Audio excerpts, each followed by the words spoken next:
있습니다. 우리에게 주시는 말씀은 마태복음 5장 17절에서 20절까지 말씀입니다. 마태복음 5장 17절에서 20절까지 말씀 한 목소리로 함께 받도록 하겠습니다. 시작. 내가 율법이나 예언자들의 말씀을 없애러 왔다고 생각하지 말라. 없애러 온 것이 아니라 완전하게 하러 온 것이다. 진실로 내가 너희에게 말한다. 하늘과 땅이 없어지기 전에는 율법 가운데 한 점 한 획이라도 없어지지 않고 다 이루어질 것이다. 이 계명 가운데 아주 하찮은 것 하나라도 어기고 또 남들에게도 그렇게 하도록 가르치는 사람은 하늘나라에서 가장 작은 사람이라고 불릴 것이다. 그러나 누구든지 이 계명을 지키며 가르치는 사람은 하늘나라에서 큰 사람이라고 불릴 것이다. 내가 너희에게 말한다. 너희가 율법학자들이나 바리새파 사람들보다 더 의롭지 않으면 결코 하늘나라에 들어가지 못할 것이다. 아멘. 사랑하는 하나님, 감사합니다. 하나님께서 우리에게 주신 말씀입니다. 이 말씀은 주님, 우리가 평가하라고 주신 말씀이 아니라 하나님께서 우리에게 주시는 진리의 말씀임을, 우리가 아멘으로 받을 말씀임을 주님 기억합니다. 하나님, 오늘 우리에게 주시는 말씀도 주님, 오늘 우리에게 필요한 말씀이기에 하나님께서 이렇게 준비하여 오늘 우리에게 주시는 말씀으로 알고, 주님, 우리가 우리에게 선포되어진 이 말씀을 어떻게 살아낼 것인지, 어떻게 순종할 것인지를 놓고 고민할 수 있는, 노력할 수 있는 그런 우리가 될 수 있도록 주여 인도하여 주시옵소서. 왔다가 그냥 가는 사람은 아무도 없도록 주님, 우리 모두의 마음에 주님께서 일하여 주시옵소서. 이 죄인은 거룩하신 하나님 말씀 뒤에 가려주시고 주의 말씀만이, 아버지의 아름다움만이 우리 가운데 드러날 수 있도록, 기억될 수 있도록 인도하여 주시옵소서. 감사합니다. 예수님 이름으로 기도합니다. 아멘. 자리에 앉으시겠습니다. 사실 오늘 여러분께 전할 이 말씀은 사실 즐거운 마음으로 전할 수 있는 말씀은 아니라고 생각합니다. 사실 우리가 다 아는 말씀을 제가 오늘 여러분께 드리려고 합니다.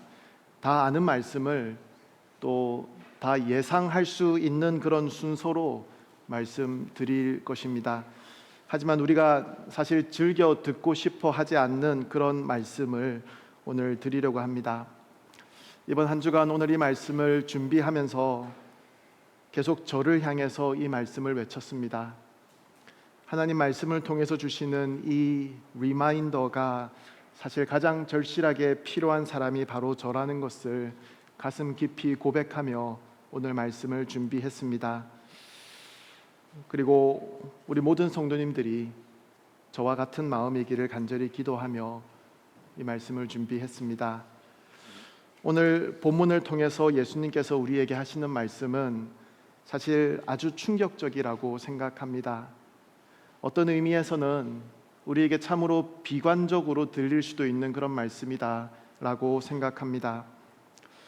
이렇게 한번 상상해 보겠습니다. 내가 생각할 때에 우리가 소위 말하는 이 신앙생활에 있어서 그 어떤 누구도 따라올 수 없을 그런 신앙인이 있다라고 생각해 보겠습니다. 그 사람은 늘 기도하는 사람입니다. 새벽 기도를 빠지지 않는 것은 말할 것도 없고 매일매일 마음과 또 열심을 다해서 기도하는 그런 사람입니다.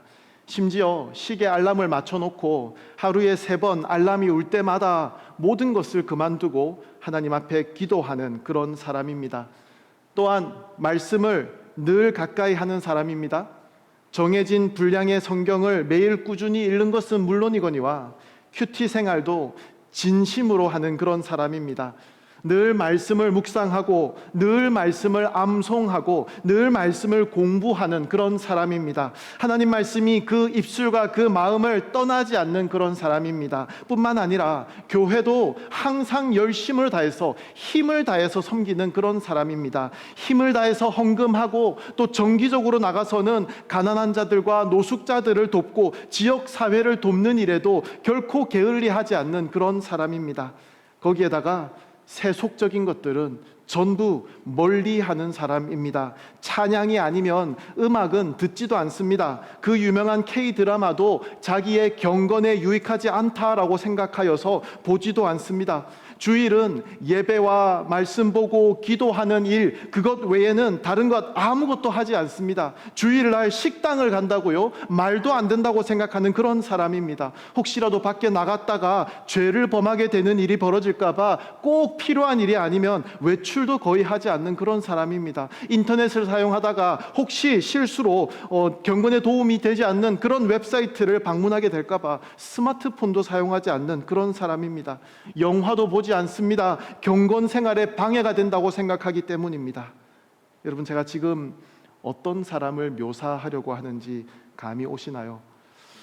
사실 오늘 본문에서 예수님께서 하시는 말씀은 그런 사람들을 가리키시며 이들보다 더 의롭지 못하면 너는 천국에 들어갈 수 없다라고 예수님께서 말씀하고 있습니다.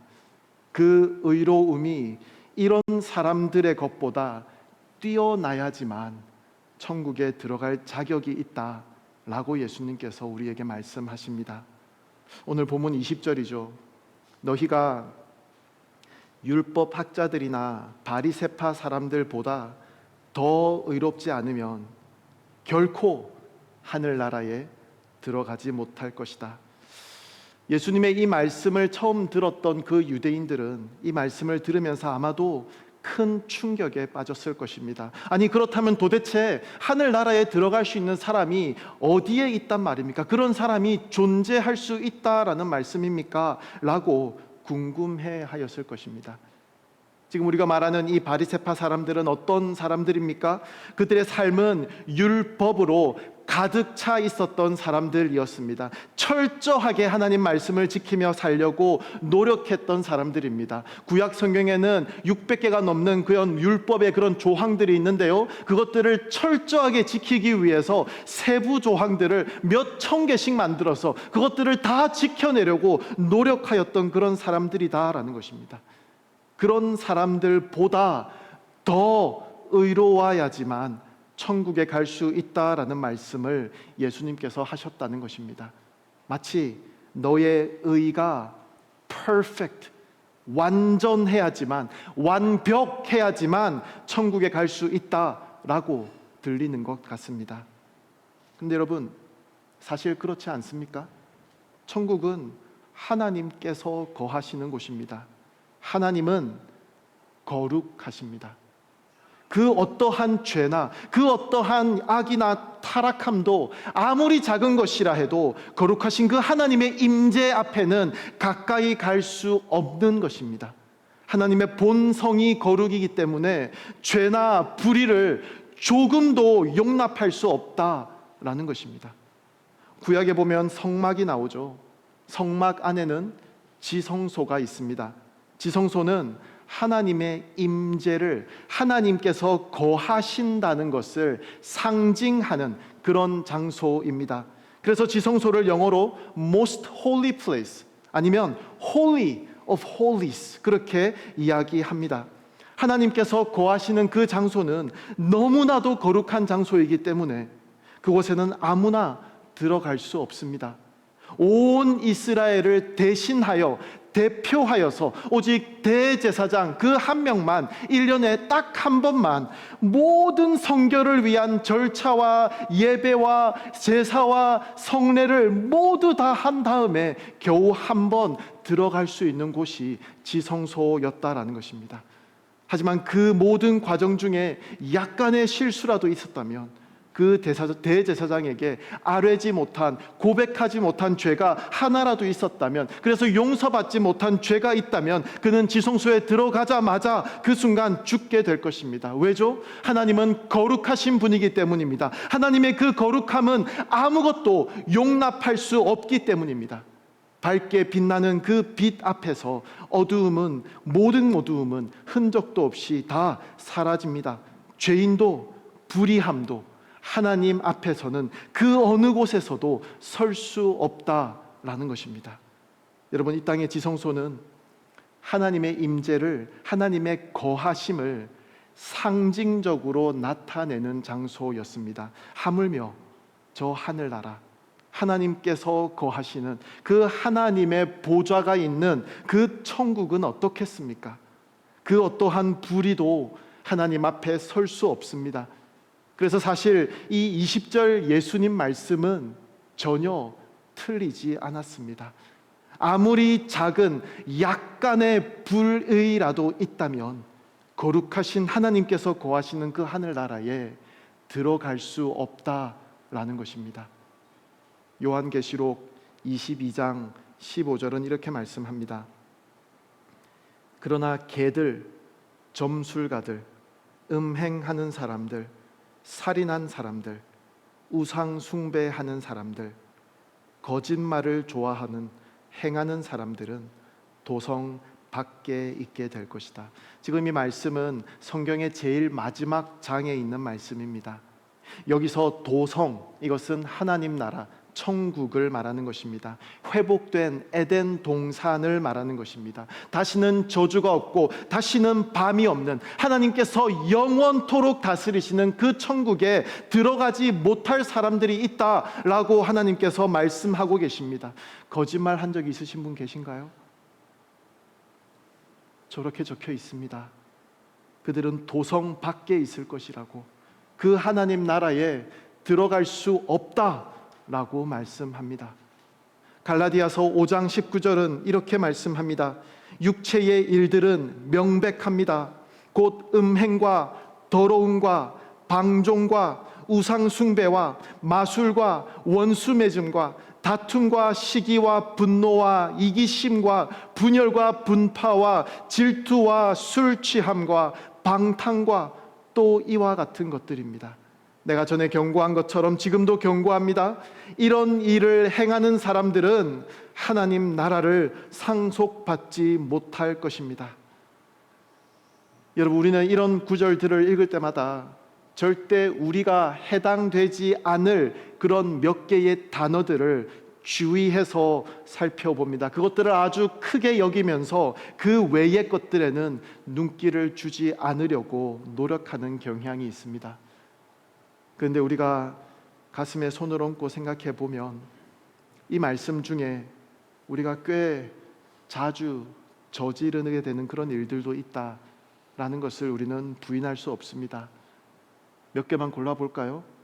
다툼, 시기, 분노, 이기심, 질투, 술 취함, 그리고 하시는 말씀이 이와 같은 것들, 이와 비슷한 것들을 다 포함한다는 말씀이죠. 그런데 말씀하기를 이런 일을 행하는 사람들은 하나님 나라를 상속받지 못할 것입니다. 여러분, 갈라디아서 말씀이 우리에게 제시하는 그 기준으로 볼 때에 과연 누가 하나님 나라를 상속받을 수 있겠냐라는 것입니다. 여러분, 예수님께서 오늘 우리 본문에서 하시는 말씀에는 또 다른 비밀스러운 해석이 있는 것이 아닙니다. 예수님께서는 굉장히 명료하고 또 단호하게 다른 해석의 여지 없이 있는 그대로 말씀하신 것입니다. 너희가 율법 학자들이나 바리새파 사람들보다 더 의롭지 않으면, 다시 말해서 너의 의가 완벽하지 않으면 결코 never 하나님 나라에 들어가지 못할 것이다. 예수님의 가르침입니다. 아마도 이 말씀을 들었던 그 사람들이 했던 똑같은 질문을 우리도 해야 할 것입니다.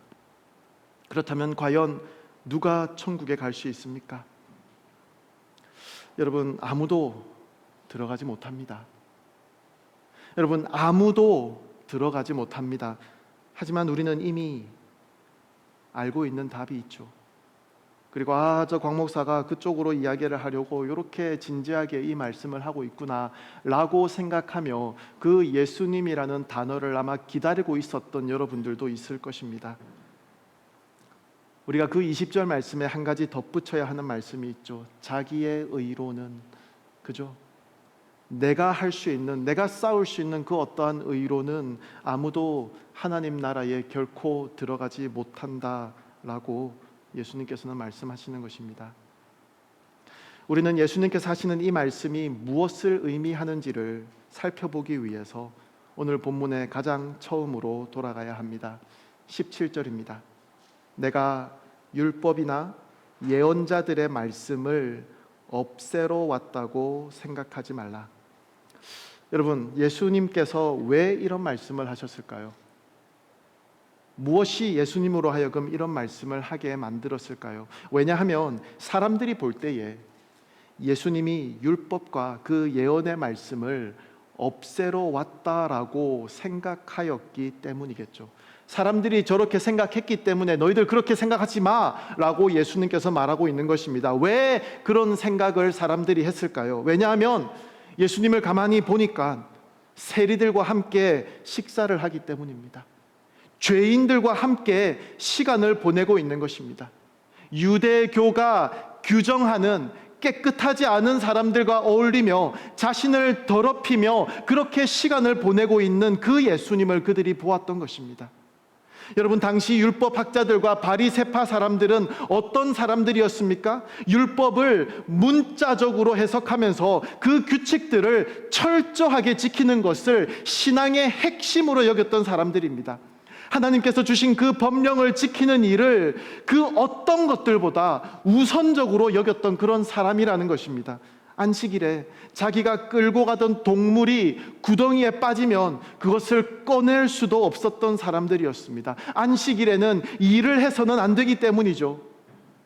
지나가다가 어떤 사람이 담이 무너져서 깔리게 되었어도 그 돌들을 급하게 치울 수 없는 사람들이었습니다. 안식일에는 일을 할 수 없었기 때문입니다. 그 사람이 혹시 살아있다면 탈무드가 이야기하기를 그 생명을 살리기 위해서는 그 담의 돌을 옮길 수 있겠지만 만약에 그 사람이 이미 죽었다면 그것을 건드리지도 못하는 것이 종교적인 그런 율법이었다라는 것입니다. 그런 사람들의 시선으로 볼 때 안식일에 병자를 고치는 일을 하시는 예수님, 죄인들과 세리들과 함께 겸상을 하고 계시는 예수님의 그런 행동들은 마치 율법을 예수님께서 가볍게 여기고 계시는 것처럼 보였기 때문이죠. 아니, 예수님께서 그 말씀하신 대로 하나님으로부터 오신 그런 거룩하고 특별한 그런 존재라면 어떻게 이런 죄인들과 함께 시간을 보내면서 자신을 더럽힐 수 있느냐는 그런 말입니다. 어떻게 안식일을 기억하여서 거룩하게 지켜라고 하신 그 하나님의 말씀을 그런 식으로 무시할 수 있냐라는 말씀입니다. 율법과 예언자들의 말씀을 없애려는 그런 행태로 그들 눈에 보여졌다라는 것입니다. 그런데 여러분, 우리는 진지하게 오늘 이 말씀을 다시 생각해 보아야 합니다. 왜냐하면 오늘날 이 시대를 살아가는 많은 그리스도인들이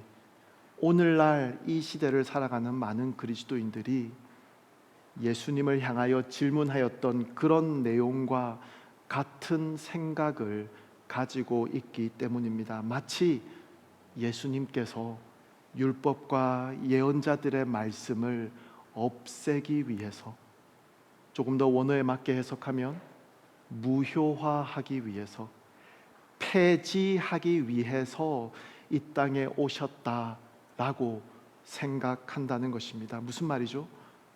우리는 그 은혜로 구원받은 사람들입니다. 우리의 잘남이 아니라 우리가 지켜내는 그런 율법 때문이 아니라, 우리의 의가 아니라, 우리의 어떠한 노력이나 우리의 행실 때문이 아니라 전적으로 하나님께서 우리에게 베풀어 주신 그 은혜로 말미암아 새 사람이 되었습니다. 구약에 나오는 그 수많은 율법들은 우리가 온전히 지키지도 못할 것이고, 우리는 그런 것들을 지키는 것으로 구원을 얻는 것이 아니라 하나님의 은혜로 얻는 것입니다. 이제 이런 율법들은 우리에게 아무런 상관이 없는 것입니다. 이제 내 앞에 주어진 이 삶을 어떻게 살아가든 이것은 이제 중요하지 않습니다. 우리를 사랑하시는 예수님이 계시고, 우리의 그 모든 죄는 이 예수님으로 인해서 하나님께서 이미 다 용서해 주셨습니다. 우리가 어떤 삶을 살아가느냐가 중요한 것이 아니라, 내가 이 예수님을 통한 복음의 귀한 메시지를 마음에 잘 간직하느냐, 그것이 더 중요한 것입니다. 그런 의미에서 예수님께서는 이 모든 율법을 없애신 것이 맞습니다 라고 생각하는 사람들이 있다라는 것입니다.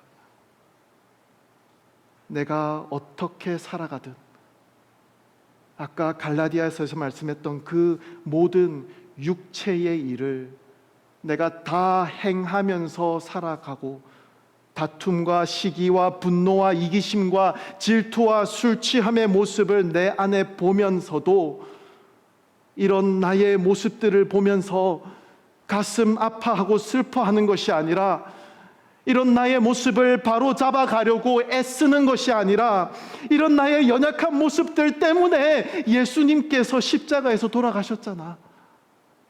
이런 것들을 철저하게 지키지 못해도 창세기 6장 말씀처럼, 그러나 나는 하나님께 은혜를 입은 사람이야, 나는 하나님께서 자녀 삼아 주셨어, 그 사실은 변하지 않아 라고 생각하는 사람들이 있다라는 것입니다. 내가 하나님 앞에 설 수 있는 것은 예수님 때문이잖아. 나의 행위는 중요한 것이 아니야.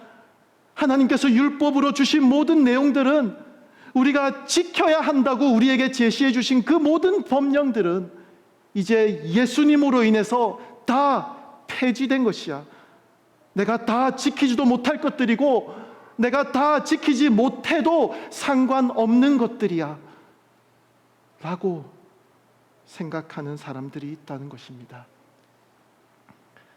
하나님께서 말씀을 통해서 이런 자들은 하나님 나라를 상속받지 못할 것이라고 분명하게 말씀하시는데도 불구하고, 나는 여전히 성화의 과정 중에 있는 사람이잖아, 괜찮아 라고 생각하면서 아무런 경각심을 가지지 못하는 사람들이 있다라는 것입니다. 심지어 성도의 가장 기본적인 생활 원리라고 할 수 있는 말씀과 기도와 또 예배의 삶, 이런 것들까지도 분명히 나에게 부족함이 많이 있다는 것을 알고 있음에도 불구하고, 나 스스로가 보기에도 이런 나의 모습이 충분히 인식되어지고 있음에도 불구하고, 이런 것들은 구원의 필요 요소가 아니잖아. 예수님께서 그 십자가 사랑과 은혜로서 나를 구원해 주셨잖아. 그 은혜가 나에게 있잖아, 괜찮아 라고 생각하는 분들이 있다라는 것입니다. 여러분, 예배당을 찾는 우리의 이 행위가 우리의 구원을 보장하지는 않습니다. 우리의 행위로서 구원받는 것이 아닙니다. 하지만 구원받은 백성은 하나님께 예배 드리는 것을 중요하게 여기고 귀하게 여깁니다. 성경을 읽는 우리의 그 행위가 우리의 구원을 보장하지는 않습니다.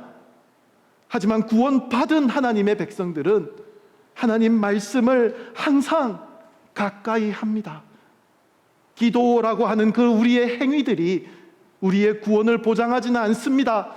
하지만 구원받은 성도라면 하나님께 가까이 나와 우리의 마음을 쏟는 그 기도의 시간을 소중하게 여긴다라는 것입니다.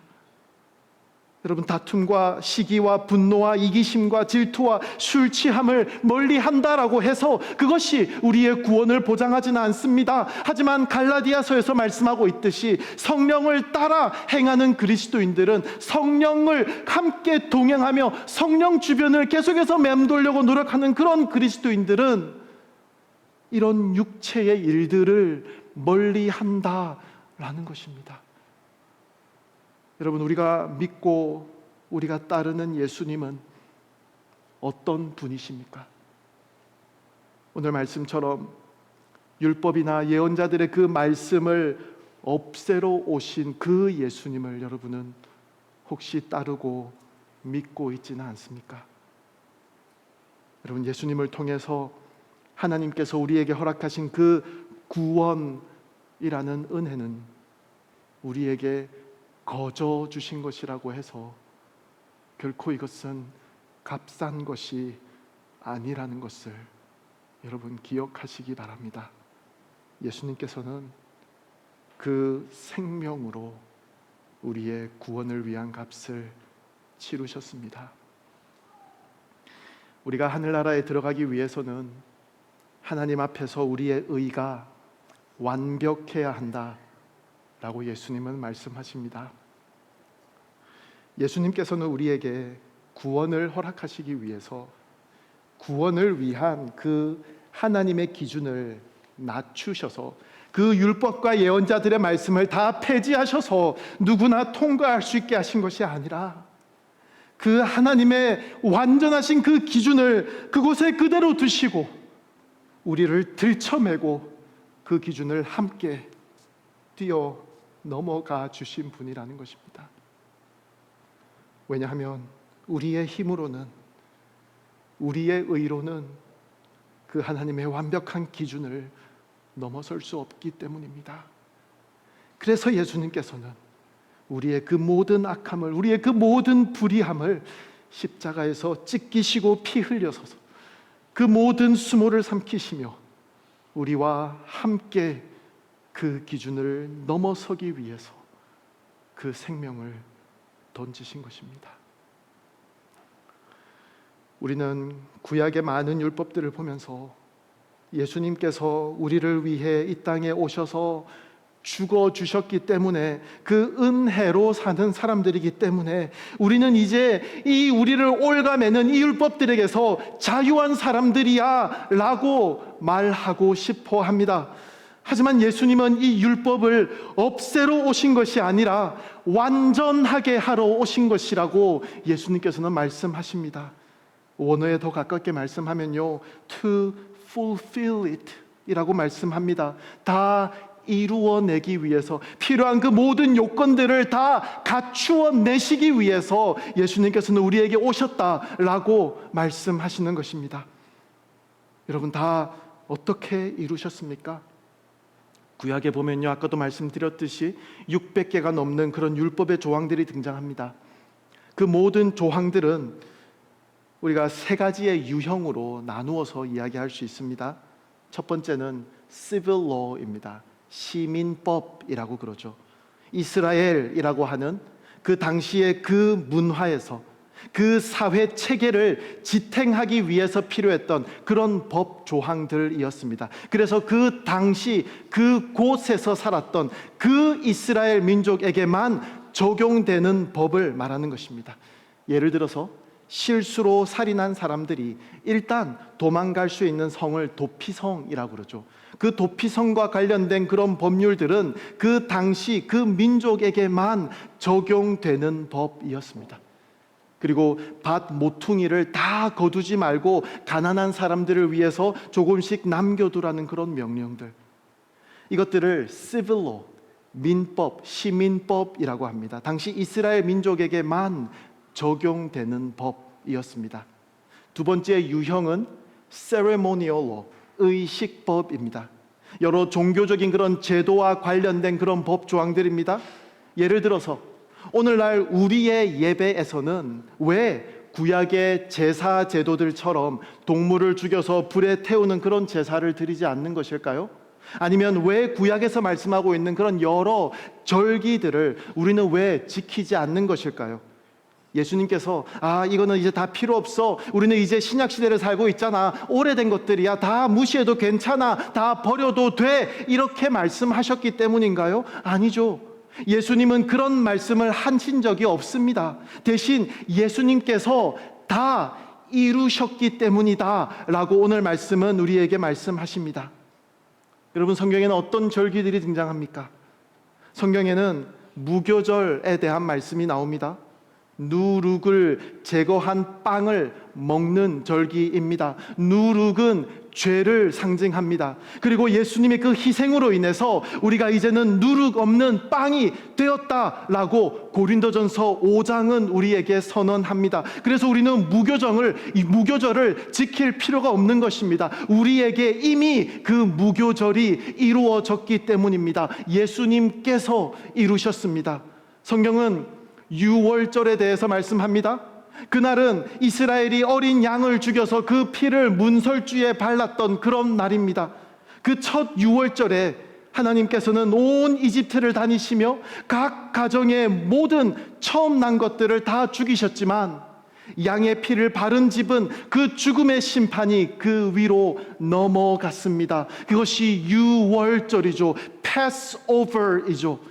그리고 예수님께서는 이 유월절도 이루셨습니다. 같은 저 구절 말씀을 보면 예수 그리스도께서 그 죽임당하신 우리의 유월절 양이다 라고 말씀하십니다. 하나님의 심판은 그 피를 가진 우리를 지나쳐 가십니다. 유월절도 예수님 안에서 우리에게 이루어졌습니다. 성경은 초실절에 대해서 말씀합니다. 이날은 첫 수확을 하나님께 드리는 날입니다. 처음 난 열매를 하나님께 드리는 날입니다.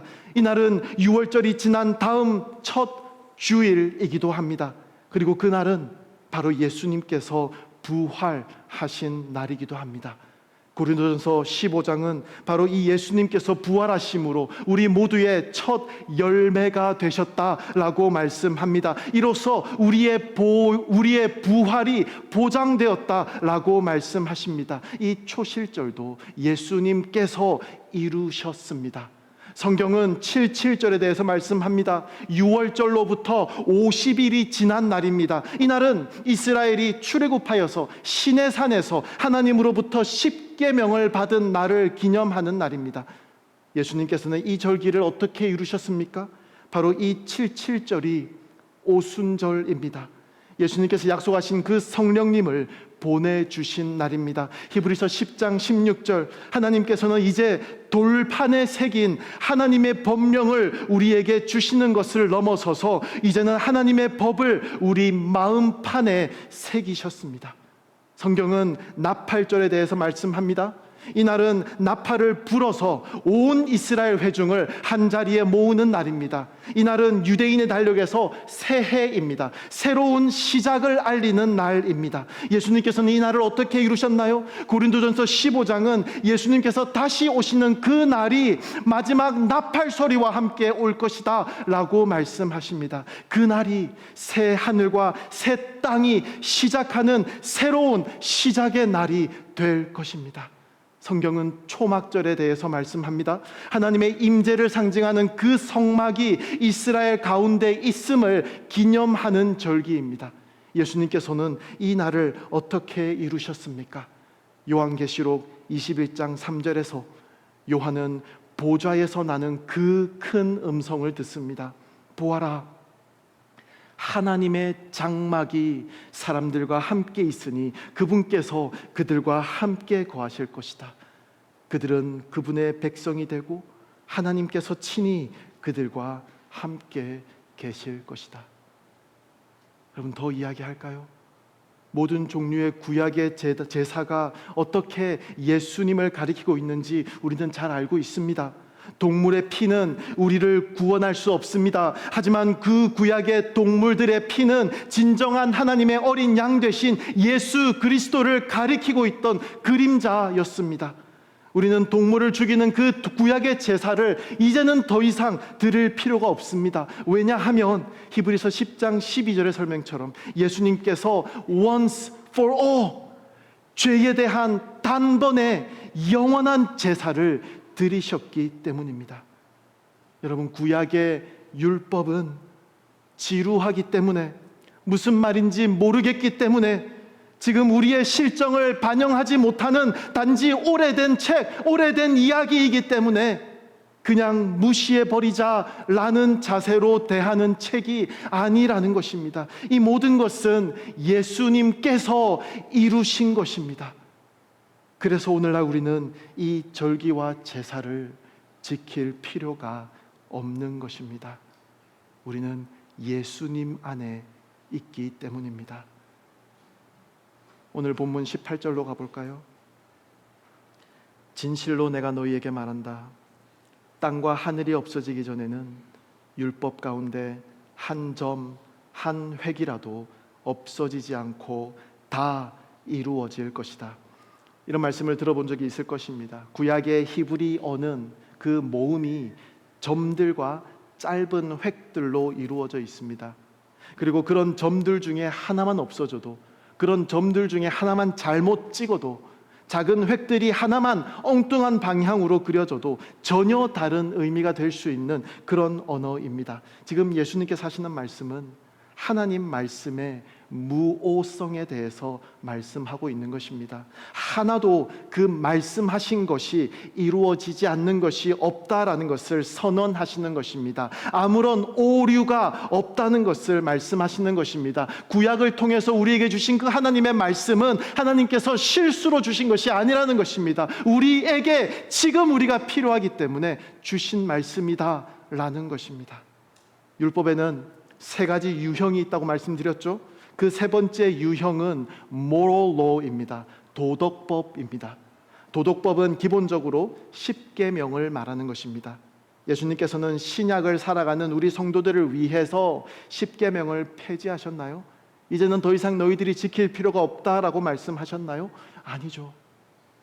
우리 마태복음 본문 그 다음에 이어서 나오는 말씀들을 쭉 보면 예수님께서는 그 도덕법을 더 강화하고 계십니다.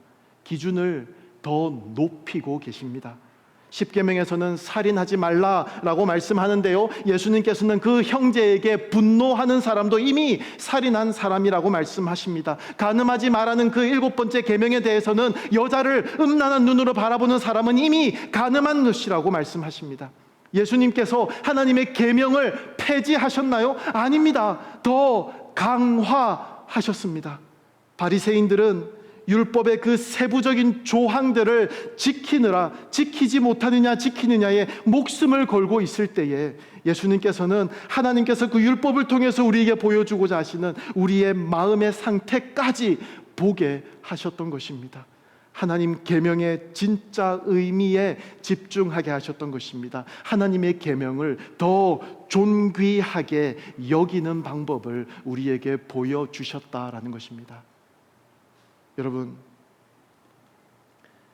그리스도인이 된다라는 것은 이제 은혜 받은 하나님 백성이기 때문에 내가 살고 싶은 대로 살아도 나를 있는 모습 그대로 받아주시는 예수님께서 나를 무조건 용서해 주신다는 그런 말이 아닙니다. 성경을 다시 읽어보십시오. 우리가 믿는 예수님은 그런 분이 아닙니다. 네, 물론 우리는 예수님의 용서함을 받은 사람입니다. 또 받을 것입니다. 우리는 실패할 것이고 우리는 좌절할 것입니다. 나의 욕망과 나의 죄성에 계속해서 무너지는 나를 보면서 눈물 흘리고 있을 때에도 예수님은 우리를 용서해 주십니다. 그래서 오늘도 저는 이 자리에 설 수 있는 것입니다. 우리 주님의 자비가 나의 그 불의함보다 더 크시기 때문입니다. 아버지의 사랑은 나의 모든 부족함을 덮으시고 견디십니다. 하지만 여러분, 그 하나님의 사랑이 돌아서려는 마음이 없는 계속되는 우리의 불의함을 향하여서 계속해서 괜찮다라고 말씀하지는 않는다는 것을 여러분, 우리가 기억할 수 있기를 원합니다. 우리는 간음 중에 잡혀온 그 여인에 대한 이야기를 잘 알고 있습니다. 예수님께서는 그 여인도 용서하셨습니다. 나도 너를 정죄하지 않겠다, 예수님께서는 말씀해 주셨습니다. 하지만 예수님 이어서 말씀하시죠. 이제부터 다시는 죄를 짓지 마라. 여러분, 어떤 죄의 문제 가운데 있으십니까? 앞에 나열했던 그 모든 것들 중에 나에게 해당되는 것이 여러분 있지 않았습니까?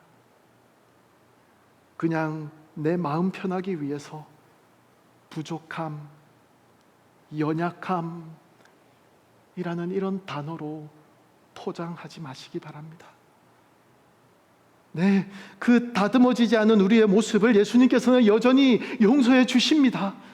하지만 예수님께서는 우리에게도 동일하게 말씀하십니다. 이제부터 다시는 죄를 짓지 마라. 이 예수님의 음성을 여러분 진지하게 바로 내가 들어야 할 말씀으로 여러분 받을 수 있기를 원합니다. 여러분, 다시 20절로 돌아갑니다. 예수님께서는 말씀하십니다. 그 율법을 생명처럼 여겼던, 그들의 행실로 구원을 이루려고 피나는 노력을 했던 그 바리새파 사람들보다 너는 더 의로워야 한다. 하지만 너는 그럴 수 없다는 것을 내가 안다. 그래서 내가 너를 등에 업고 하나님의 그 높은 기준을 함께 뛰어넘는다. 여러분, 우리는 예수님과 연합한 사람들입니다. 그래서 예수님의 그 완전하신 그 의가 우리의 것으로 전가되었고 우리의 죄는 예수님에게로 전가되었습니다. 그렇게 예수님은 십자가의 죽음을 감당하셨습니다. 우리는 그 예수님과의 연합으로 인해서, 그 죽음으로 인해서 하늘나라에 들어갈 수 있는 것입니다. 그 은혜로 말미암아 믿음으로 구원을 얻는 것입니다. 하지만 여러분, 이 구원은 값싼 구원이 아닙니다. 우리가 행할 것이 아무것도 없기 때문에, 우리에게 거저 주셨기 때문에 이 구원은 값싼 것이 아니라는 말씀입니다. 예수님께서 그 생명으로 사신 것입니다. 그러므로 여러분, 하나님의 자비하심으로 여러분에게 권합니다. 주의 법을, 하나님 말씀을 가치 있는 것으로 여기고 주의 말씀에 순종하십시오. 실패하고 넘어지겠지만 계속해서 나를 다독이며 이 하나님 말씀을, 그 말씀 주신 대로 내가 지켜내겠습니다. 그렇게 노력하겠습니다. 다짐할 수 있는 그런 우리의 모습 되기를 원합니다. 찬양 함께 부르겠는데요.